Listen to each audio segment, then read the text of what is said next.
روزنامہ قدرت کی ویڈیو دیکھنے کے لیے ابھی یوٹیوب چینل پر سبسکرائب کریں اور بیل آئیکن پر بھی کلک کریں۔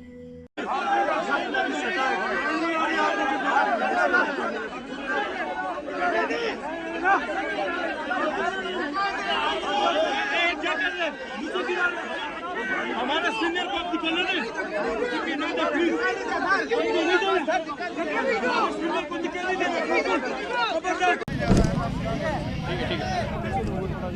بسم اللہ الرحمن الرحیم۔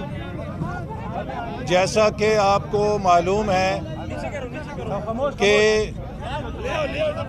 گرین لائن منصوبہ مسلم لیگ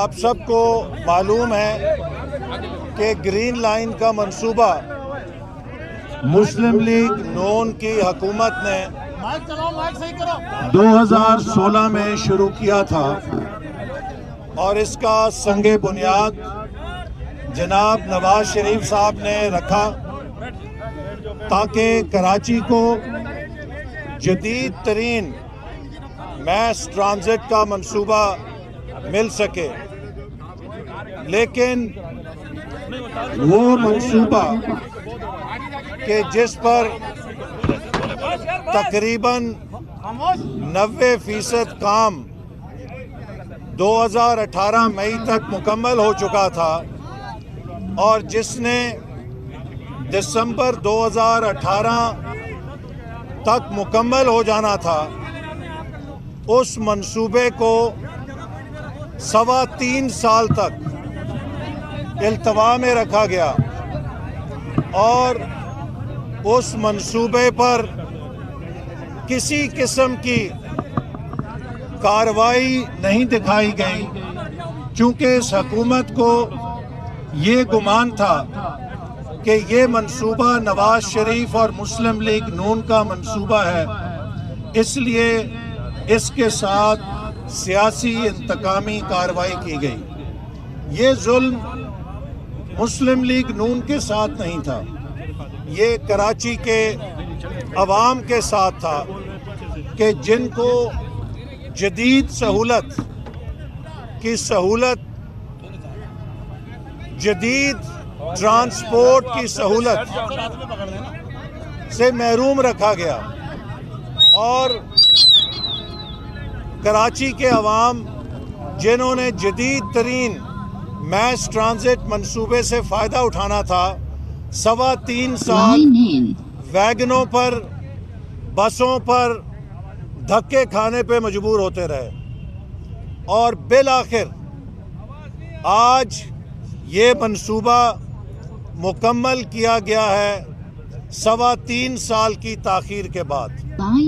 لیکن میں کراچی کے عوام کو مبارکباد دیتا ہوں کہ یہ مسلم لیگ نون کی حکومت کا تحفہ بالآخر مکمل ہو رہا ہے اور اس سے کراچی کے لاکھوں شہری روزانہ فائدہ اٹھائیں گے، اور یہ اس بات کا بھی ثبوت ہے کہ یہ حکومت سوائے مسلم لیگ نون کے منصوبوں پر تختیاں لگانے کے کوئی اور کام نہیں کر سکتی۔ آج جب ہم اس منصوبے کے افتتاح کے لیے یہاں پہنچے تو حکومت نے بدترین ریاستی دہشت گردی کا مظاہرہ کیا اور ان مسلم لیگ نون کے کارکنوں اور صحافیوں کے اوپر رینجرز کو حملہ کرنے کا حکم دیا گیا، اور آپ کے سامنے میرا یہ ہاتھ موجود ہے جو اس ریاستی تشدد کے نتیجے میں زخمی ہوا، اور مجھے خوشی ہے کہ کراچی کے گرین لائن منصوبے کے افتتاح میں میرے لہو کے قطرے بھی شامل ہیں۔ کراچی کی ترقی میں ہمارا لہو بھی شامل ہوا ہے، لیکن میں بحیثیت سابق وزیر داخلہ اس بات کی شدید مذمت کرتا ہوں کہ رینجرز جو کہ ہمارا ایک